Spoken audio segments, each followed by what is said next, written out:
Hi అండి, నమస్తే. Welcome to Jas world Telugu channel. ఎలా ఉన్నారు ఫ్రెండ్స్? బాగున్నారా? నేను కూడా బాగున్నానండి. మరొక మంచి హెయిర్ కేర్ వీడియోతో మీ ముందుకు వచ్చేసాను. ఇది చాలా స్పెషల్ అండి. చిన్నల నుంచి పెద్దల దాకా ఈ రోజుల్లో హెయిర్ ఫాల్ అవడానికి one of the major reason అయితే ఇదన్నమాట. సో ఖచ్చితంగా దీని గురించి మనము ఎంతైనా తెలుసుకోవాలి. ప్రతి ఒక్కరూ మీ ఫ్రెండ్స్ అండ్ ఫ్యామిలీలో అందరికీ కూడా షేర్ చేయండి.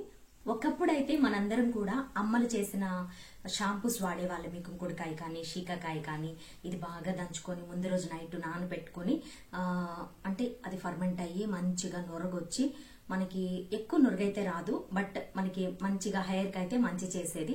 జుట్టు బాగా ఒత్తుగా అందరికీ ఇంతేసిలావు జడలు పొడవు పొడవు జడలు అనేవి ఉండేవన్నమాట. నాకు కూడా ఉండేదండి, ఆల్మోస్ట్ నీస్ దాకా ఉండేది నా జడ. సో ఇప్పుడైతే కొత్తిమీర కట్ అయిపోయింది అనుకోండి. దానికి కారణం నేను నా మామూలు లాంగ్ హెయిర్ ఉన్నప్పుడు యూట్యూబ్ స్టార్ట్ చేశానండి. అప్పుడు నా వీడియోస్ అన్ని ఉన్నాయి, మీరు చూడొచ్చు. అప్పుడు రీసెంట్ గా ఒక 2 years బ్యాక్ అనుకుంటాను, అప్పుడు నేను హెయిర్ కట్ చేసి క్యాన్సర్ పేషెంట్స్ కి డొనేట్ చేశాను. నాకు మామూలుగా అంటే షార్ట్ హెయిరే ఇష్టం, నాకు లాంగ్ హెయిర్ ఇష్టం ఉండదు. ఎందుకంటే దానికి కేరింగ్ అనేది చాలా ఉండాలి. నాకు అంత అంటే కొద్దిమందికి చాలా ఇష్టం, నాకు ఇష్టం ఉండదు. అది నా ఒపీనియన్, అంతే, ఇంకేం లేదు. నాకు గ్రోత్ అనేది చాలా ఎక్కువ ఉంటది అనమాట. తొందరగా కట్ చేసేసుకుంటా ఉంటాను. ఇప్పుడు కూడా నేను అదే చేస్తా ఉంటాను. వన్ అండ్ ఓన్లీ థింగ్ ఏమైందంటే, నేను hair straightening, permanent hair straightening చేయించుకున్నప్పుడు ఎక్కువ కెమికల్స్ పెడతారు కదా. సో దానివల్ల నాకు ఇప్పటికి కూడా కింద కొంచెం చూసారా, ఇవన్నీ ఆ తర్వాత ఈ 2 years లో గ్రో అయిన హెయిర్ అండి. ఇంత లెంత్ వచ్చింది. ఇది మాత్రం ఇంతకు ముందు ఉన్నదన్నమాట. సో ఆ స్ట్రైట్నింగ్ ఇంకా పోలేదంటే, ఎన్ని కెమికల్స్ వాడకపోతే నాకు అంత స్ట్రైట్నింగ్ ఇంకా కూడా ఉంది. ఆల్మోస్ట్ 3 years కంప్లీట్ గా వస్తా ఉంది. ఈ ఇంటికి వచ్చిన కొత్తల్లో నేను చేపించుకున్నాను అనమాట. అప్పటి నుంచి నా హెయిర్ స్ట్రైట్నింగ్ నిజంగా అప్పుడు చాలా ఇష్టం ఉండేది. చేపించుకున్న తర్వాత అర్థమైందనమాట, దేనికైనా జుట్టు ఉంటేనే అందంగా ఉంటుంది. అది స్ట్రైట్ గా ఉన్నా కర్లీగా ఉన్నా ఎలా ఉన్నా మనకి ఒత్తిగా ఉన్నట్టుగా ఉండాలి జుట్టు అని. ఆ తర్వాత నేను కేర్ తీసుకోవడం వల్ల ఈ చిన్న చిన్న హెయిర్ చూసారు కదా లెంత్ లో, నేను ఇవేమి కట్ చేసుకున్నావు కాదండి. ఆ 3 years అంటే ఏదైనా కూడా కింద కట్ చేస్తాను, మళ్ళీ నేను స్టెప్ కట్ అలాంటివి ఏం చేయను. ఇవన్నీ కూడా నాకు రీసెంట్ గా ఇప్పుడిప్పుడు వస్తున్న హెయిర్ అండి. చాలా షార్ట్ హెయిర్ అయితే వస్తుంది, అది చాలా మొత్తం కూడా వస్తుంది అనమాట. నేను తీసుకుంటున్న కేరింగ్ వల్ల, ఎస్పెషల్లీ ఈ కేరింగ్ వల్ల మాత్రమే నాకు ఈ చిన్న చిన్న షార్ట్ హెయిర్ అనేది, హెయిర్ రీగ్రోత్ అనేది ప్రమోట్ అయ్యి కొత్త జుట్టు అనేది నాకు మొలుస్తుంది. దానికి రీజన్ ఈ వీడియోలో మీతో షేర్ చేద్దాం అనుకుంటున్నాను. చాలా మంది కమెంట్ సెక్షన్ లో అడిగారు అనమాట, నాకు హెయిర్ పల్చగా ఉంది, సో స్ట్రైట్ గా ఉంది, దానికి ఏం చేయాలి, పర్మనెంట్ కర్ల్స్ పెట్టించుకోవచ్చా అని. పెట్టించుకోవచ్చండి, బట్ ఏంటంటే దానివల్ల కెమికల్ వల్ల ఇంకా కాస్త ఊడిపోతుంది అనమాట జుట్టు. అందుకని హీట్ ఎక్కువ ఉంటది, చాలా హీట్ పెట్టి చేస్తారు. అండ్ 2 times 2 sittings ఉంటాయి. మనం వెళ్లి చేపించుకోవాలి, అండ్ డబ్బులు కూడా వేస్ట్ అవుతుంది. దాని బదులు ఆ డబ్బులకి మంచి ఫుడ్ తీసుకొని ఫుడ్ కొనుక్కొని తింటే గనక మంచిదని నా సజెషన్. అడిగారని చెప్తున్నాను. అది మీ ఒక్కరికే కాకుండా మిగతా వాళ్ళకి కూడా యూజ్ అవుతుందని వీడియోలో షేర్ చేస్తున్నాను. అది ఈ రోజుల్లో నిజంగా హెయిర్ ప్రాబ్లం అనేది, హెయిర్ లాస్ అనేది చాలా ఎక్కువ ప్రాబ్లం అనమాట. అందుకని చాలా ఎక్కువ హెయిర్ ఆయిల్స్, ఈ బ్రాండ్స్ అన్ని, కొత్త కొత్త బ్రాండ్స్ అన్ని వస్తున్నాయి అన్నమాట. ఇందులో మెయిన్ గా నేను చెప్పదలుచుకుంది ఏంటంటే, షాంపూ వాడకం సరిగా ఉండాలి. షాంపూ మనం ఈ రోజుల్లో అందరూ కూడా షాంపూ అనేది మన లైఫ్ లో ఒక భాగం. సోప్ ఎలాగో షాంపూ కూడా, అది కూడా కొన్నవే, బయట కొనుక్కున్నవి. ఎవరికి కూడా అంత టైం ఉండట్లేదు, ఇంక్లూడింగ్ నేను కూడా మామూలు షాంపే వాడతానండి. బట్ వాడిన వెంటనే ఈ రోజే తలస్నానం చేస్తాను, ఈ రోజే ఇచ్చింగ్ గా ఉంటుంది. ఇక్కడ అంతా ఎక్కడైతే షాంపూ పెట్టామో బాగా దురదగా ఉంటుంది. ఎస్పెషల్లీ నాది డ్రై స్కాల్ఫ్ అండి, నాది డ్రై స్కిన్, నా స్కాల్ఫ్ కూడా డ్రైనే. నాకు ఎన్ని రోజులున్నా గానీ ఆయిల్ ప్రొడక్షన్ అనేది చాలా తక్కువగా ఉంటుంది. But at the same time నాకు చుండ్రు కూడా ఉంది, ఈ మధ్య వచ్చేసింది అనమాట.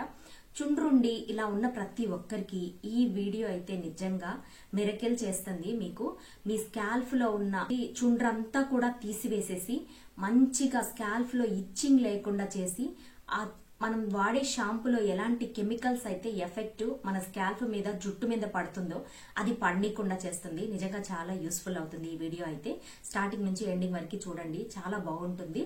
అంటే చాలా సింపుల్ గా కూడా. ఈ రోజుల్లో జనరేషన్ ఎలా ఉందంటే, యూత్ ఎలా ఉందంటే, క్విక్ గా ఉండాలి, ఎఫెక్టివ్ ఉండాలి, ఇదే వాళ్ళు కోరుకుంటుంది. నేను కమెంట్ సెక్షన్స్ అన్ని ఫాలో అవుతూ ఉంటాను కాబట్టి వాళ్ళు ఎలాంటివి కోరుకుంటున్నారు చూసుకొని, మళ్ళీ నేను రీసెర్చ్ చేసుకుని ఏ ప్రాబ్లం కి ఏది ఇంగ్రీడియంట్ వాడుకోవాలి అని చూసుకొని మీకు నేను నా రెమెడీస్ అయితే షేర్ చేస్తాను. ఖచ్చితంగా చూసిన వాళ్ళందరూ నచ్చితే కనుక లైక్ చేసి వెళ్ళండి మర్చిపోకుండా. ఇంకా నా నా సజెషన్స్ అన్ని మీకు నచ్చుతున్నాయి, ఈ ఛానల్లో యూస్ఫుల్ వీడియోస్ ఉన్నాయి అంటే ఖచ్చితంగా సబ్స్క్రైబ్ చేసుకుని సపోర్ట్ చేయండి. ఓకేనా? Without any further delay let's get into the video. దీనికోసం అయితే మనకి ముందుగా మందార ఆకులు తీసుకోవాలి. ఇందులో నేను ముఖ్యంగా 3 ఇంగ్రీడియంట్స్ యాడ్ చేస్తున్నాను. స్టార్టింగ్ నుంచి ఎండింగ్ వరకు చూడండి ఫ్రెండ్స్. చాలా ఎఫెక్టివ్ రెమెడీ ఇది. షాంపూ చేసుకునే ప్రతిసారి కూడా ఇది కలిపి చేసుకోవడం ఎంతైనా అవసరం. మీకు అందరికీ తెలుసు కదా, మందారమాకులు పెట్టడం వల్ల జుట్టు చాలా స్మూత్ అవుతుంది, మాయిశ్చరైజ్ చేసి స్కాల్ఫ్ మంచిగా దృఢంగా ఉండే జుట్టు పెరిగేలాగా చేస్తుంది. అలాగే మందార పూలు కూడా మందార ఆకులకి ఏమాత్రం తీసిపోవండి, మంచిగా కూడా ఎఫెక్టివ్గా వర్క్ అవుతాయి. ఏ కలర్ ఉన్నా, ఎలాంటి టైప్ అయినా, ఏ వెరైటీ అయినా మన ఇంట్లోది తీసుకోండి, ఆర్గానిక్ది తీసుకోండి. దుమ్ము ఏదైనా ఉంది అయితే కనుక నీట్గా క్లీన్ చేసుకోండి. నేను దుమ్ము కూడా ఏం లేదు, వర్షం పడుతుంది, సో నీట్గా క్లీన్ అయ్యే ఉన్నాయి, అవి కోసుకున్నానండి. ఈ పుప్పొడి ఉంటుంది కదా, సో అవి తుంచేసుకోండి, ఇదేమంత అవసరం లేదు. ఇలాంటివి అంటే మనకి న్యాచురల్వి ఏదో ఒకటి కెమికల్ ఎక్కువగా ఉన్న షాంపూస్ కాబట్టి మనం ఇవి వాడుకోవడం వల్ల ఆ కెమికల్ ఎఫెక్ట్ అనేది మన జుట్టుకు పడకుండా ఉంటుందండి. ఒక బౌల్ పెట్టుకుని అందులో ఒక చిన్న కప్పుడు వాటర్ యాడ్ చేసుకుంటున్నాను. మీరు షాంపూ చేసుకునేటప్పుడు డైరెక్ట్ షాంపూ అయితే తలకి పెట్టకూడదండి, నీళ్లలో డైల్యూట్ చేసుకొని మాత్రమే షాంపూ చేసుకోవాలి. ఇన్ని నీళ్ళు అయితే నేను ఖచ్చితంగా వాడుకుంటాను. నాది కొంచెం మీడియం లెంత్ హెయిరే కాబట్టి నాకు ఇన్ని నీళ్లు 1.5 షాంపూ సరిపోతుంది. ఇందులో డైరెక్ట్గా వేసేస్తున్నాను. నేను డైరెక్ట్గా వేస్తున్నాను, మీరు దంచుకొని కూడా వేసుకోవచ్చు, అప్పుడు ఎక్కువ జెల్లీ వస్తుంది అన్నమాట. అందరికీ అంత ఓపిక ఉండదు, బట్ దంచి వేయడం మంచిది.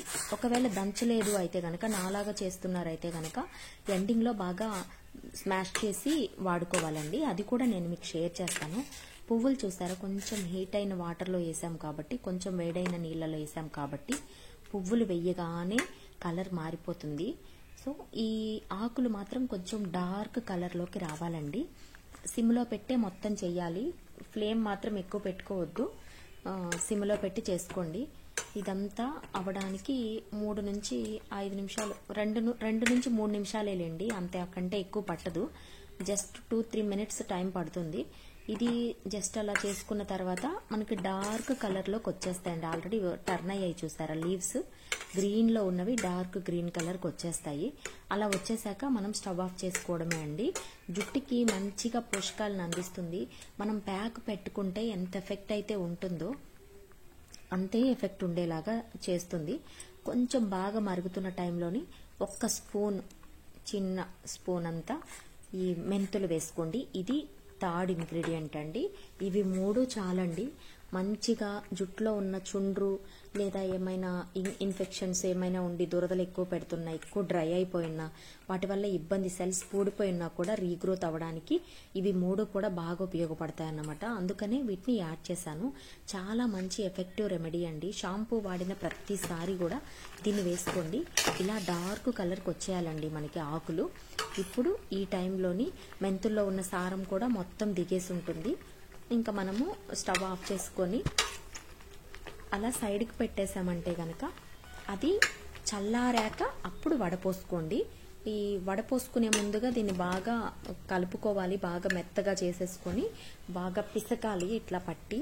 అప్పుడు మనకి దాంట్లో ఆకుల్లో ఉన్న జెల్లీనెస్ అంతా కూడా మనకి వాటర్లోకి వస్తుందండి. చూసారు కదా, ఇలాగా మంచిగా ఇలాగా చేసుకుంటే బాగా పిండేస్తే గనక మంచిగా వస్తుంది మనకి. జెల్లీగా ఉండాలి. దీనివల్ల నిజంగా జుట్టు ఫస్ట్ టైం వాడినప్పుడే మీకు జుట్టు హెయిర్ ఫాల్ అనేది చాలా తగ్గుతుంది. దురదైతే అప్పటికప్పుడు తగ్గిపోద్దండి, 100% ఉండదు. ఫస్ట్ అయితే ఇలా ఉందండి. ఇదంతా కూడా ఒక మగ్గులోకి తీసేసుకున్నాను. దీంట్లో మనము ఏ షాంపూ అయితే వాడతారో ఆ షాంపూ యాడ్ చేసేస్తున్నాను. ఇంకా నొరగొచ్చేస్తుందండి మనకి. ఇంకా మీరు ఇందులో వాటర్ మీ ఆప్షనల్, అది మీరు కలుపుతానంటే కలుపుకోండి, లేకపోతే పర్వాలేదు. ఇంకా అది వేసేసుకొని దీంతో హెడ్ బాత్ చేయడమే అండి, నీళ్ళలో డైల్యూట్ చేసుకునే బదులు. ఇది చాలా బెస్ట్ మెథడు. హెయిర్కి ఎటువంటి ఇబ్బంది లేకుండా హెయిర్ ఫాల్ తగ్గించే మెథడు. అందరు కూడా వాడండి, మీ ఫ్రెండ్స్ అండ్ ఫ్యామిలీకి షేర్ చేయండి, నచ్చితే లైక్ చేయండి. తెల్ల జుట్టు సమస్య, మిగతా చుండ్రు సమస్య, ఇవన్నీ దురద, విపరీతమైన దురద, జుట్టు ఊడిన దగ్గర తిరిగి మొలవకపోవడం, ఇలాంటి సమస్యలన్నిటికీ కారణం షాంపూనే అయి ఉంటుందండి. 100%. 100% అంటే 80% షాంపూనే అయి ఉంటుంది. చూసారు ఎంత మేజర్ రోల్ అనేది ప్లే చేస్తుందో. ఉంటారు డాక్టర్స్, మనం ఆయిల్ పెట్టుకోకపోయినా పర్లేదు, మన సెల్స్ ఆటోమేటిక్ గా ఆయిల్ ని ప్రొడ్యూస్ చేస్తూ ఉంటాయి. సో మన సెల్స్ లో నుంచి ఆయిల్ ప్రొడక్షన్ ఉంటుంది కాబట్టి ఎక్స్ట్రాగా ఆయిల్ పెడితే ఆ సెల్స్ ఆయిల్ ప్రొడక్షన్ అనేది తగ్గించేస్తాయి అని. బట్ చిన్నప్పటి కాలంలో మనందరం కూడా ఆయిల్ పెట్టుకుని జడలేసుకుని స్కూల్కి వెళ్లే వాళ్ళమి. ఆ రోజుల్లో నిజంగా నా జుట్టు చాలా బాగుండేది. At the same time food కూడా కొంచెం దాంట్లో మేజర్ రోల్ ప్లే చేస్తుందండి. అప్పట్లో ఫుడ్ కూడా కొంచెం మంచి ఫుడ్ ఉండేది. ఇప్పుడు అంత కెమికల్ అయిపోయింది అనమాట. మనకు ప్రాసెస్డ్ ఫుడ్ ఎక్కువ తింటున్నాం, మనము ఇష్టపడుతున్నాము. అది కూడా ఎఫెక్ట్ చూపించవచ్చు. బట్ ఆయిల్ పెట్టుకోవడం నా ప్రకారం, నా ఒపీనియన్ ప్రకారం ఆయిల్ పెట్టుకుంటే జుట్టు బాగుంటుంది అనేది నా ఓన్ ఎక్స్పీరియన్స్. సో ఆయిల్ పెట్టుకోవడం మంచిది. And at the same time shampoo కూడా ఈ ప్రాసెస్ లో చేస్తే కనుక మీకు జుట్టు ఊడిపోవడం తగ్గుతుంది. ఫస్ట్ డేనే చూస్తారండి, ఫస్ట్ యూజ్ కే మీరు చూస్తారు. నేను గ్యారంటీ ఇస్తాను దానికైతే. ఫస్ట్ యూజ్ కే మీరు చూస్తారు. ఖచ్చితంగా అయితే మీకు జుట్టు ఊడడం తగ్గుతుంది, జుట్టు సిల్కీగా మారుతుంది. అట్ ద సేమ్ టైం దురదలు, చుండ్రు 100% తగ్గుతుంది. వాడిన ప్రతిసారి ఈ చిన్న టిప్ ఫాలో అవ్వండి. మీ షాంపూ ఇందులో కలుపుకొని, ఇది ఒక్కటే చాలండి. ఆయిల్ వాడినా వాడకపోయినా, మీది ఏ స్కాల్ఫ్ టైప్ ఏదైనా, ఏ స్కిన్ టైప్ అయినా కానీ, ఆయిల్ అయినా ఏదైనా కానీ, షాంపూ అయితే పక్కా అందరమీ వాడతాము. సో ఖచ్చితంగా ఇది వాడండి. కెమికల్ ఎఫెక్ట్ అనేది స్కాల్ఫ్ మీద పడకుండా మంచిగా జుట్టు బాగా పెరుగుతుంది. ఇది ఫ్రెండ్స్ నా జెన్యూన్ రివ్యూ. అండ్ నేను వాడుతున్నదైతే అందుకనే మంచిగా హెయిర్ వస్తుంది. ఇదంతా గ్రోత్ అయ్యాక నేను కింద ఈ మధ్య కట్ చేయట్లేదండి. మరీ షార్ట్ హెయిర్ అంటే బాగోదు అని కింద కట్ చేసుకోవడం లేదు, అలా ఉంచాను. రీసెంట్ గా ఒక 4 months అవుతుంది కట్ చేసి. ఆ తర్వాత కట్ చేయొద్దు అని ఫిక్స్ అయ్యాను. కొంచెం గ్రోత్ అయిన తర్వాత మీకు చూపించాలి నా గ్రోత్ ఎలా ఉంది అనేది. దానికోసమని ఇలా ఉంచుతున్నాను అనమాట. చూద్దాము ఎంత మంచిగా గ్రో అవుతుంది అని. నేను ప్రతి అప్డేట్ కూడా నా యూట్యూబ్ ఛానల్లో షేర్ చేస్తూ ఉంటాను. ఖచ్చితంగా మీకు యూజ్ అవుతుంది అనిపిస్తే సబ్స్క్రైబ్ చేసుకుని సపోర్ట్ చేయండి. ఇది ఫ్రెండ్స్ ఇవాళ వీడియో అయితే. Thank you for watching. మళ్ళీ ఇంకొక ఇంట్రెస్టింగ్ వీడియోతో జాస్వాల్ తెలుగు ఛానల్లో మిమ్మల్ని మీట్ అవుతాను. అంతవరకు stay tuned to Jaswal Telugu channel. Bye bye guys, నమస్తే.